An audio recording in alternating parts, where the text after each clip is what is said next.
Voici le corrigé de la deuxième série de questions portant sur les scènes 12 à 17 que j'ai appelées les questions sur le dénouement. Première question, commenter le rythme et les effets sonores aux scènes 12 à 14.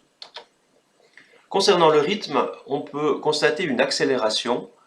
Chaque personnage est emporté un à un dans la danse. Voyez les didascalies de la scène 12 qui montrent comment Mascari emporte dans la danse l'une après l'autre Magdelon, Cato puis Jodelet. Les effets sonores montrent un effet miroir entre tout d'abord les propos de Mascari à la scène 12, la, qui montre son enthousiasme, son énergie, et à ces interjections-là répondent les deux exclamations de douleur, aïe, aïe, aïe de la scène 13. Donc cela met en miroir d'un côté l'emportement et les excès de Mascari, et de l'autre côté les sanctions qui en résultent.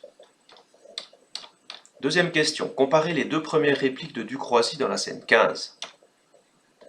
Le ton est tout à fait différent, qu'il soit pour les précieuses ou pour les valets. Il imite la préciosité en s'adressant aux femmes, donc il adopte leur propre langage, et il adopte un langage beaucoup plus brut et vulgaire pour s'adresser aux valets. Question numéro 3. À quel moment Magdelon se rend-elle compte de la duperie? Quel mot déclenche cette prise de conscience? Dès sa première réplique, Magdelon n'a pas compris ce qui est en train de se passer. C'est lorsque Ducroissy prononce le mot de laquais à la ligne 6 que Magdelon prend conscience de la supercherie. Question 4. Étudiez les répliques de Magdelon et Cato dans le dénouement de la pièce, c'est-à-dire des scènes 13 à 17. Quels sont leurs sentiments et comment imaginer leurs gestuels et leurs attitudes? Voilà une série d'expressions que l'on peut relever, les expressions des deux précieuses. Que constate-t-on donc à la lecture de ces différentes expressions? Elles reflètent la honte et la colère, et on pourrait imaginer une envie de se cacher, la confusion sur leur visage, la perte de leur tenue, qui se voulait distinguer jusque-là. Question 5. Quel est le principal souci de Gorgibus dans la scène finale, et que cela révèle-t-il du personnage? Son principal souci est le qu'en dira-t-on, que l'on voit très bien aux lignes 5 à 7.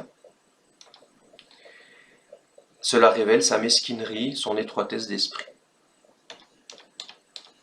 Molière a construit sa pièce de telle sorte que le dénouement n'intervienne pas d'un seul coup. Le dénouement se joue en deux temps, d'abord à la scène 13 puis à la scène 15. Pourquoi? Pour mettre en évidence séparément la réaction des deux valets, puis celle des deux précieuses, pour insister probablement davantage sur le ridicule, en utilisant deux scènes d'humiliation successives. Question 7. Quelles sont les morales que tirent Lagrange, Mascari et Gorgibus des événements? Et les deux femmes présentent-elles une morale de leur côté à la fin? Alors Lagrange dénonce surtout l'importance accordée à l'apparence, en reprochant à plusieurs reprises l'usurpation des habits. Il semble s'arrêter à cette notion d'usurpation d'identité ou de classe sociale. La morale de Mascari est plutôt de dénoncer l'importance accordée à l'apparence, mais il semble toujours attaché au titre de noblesse qu'il n'a pas.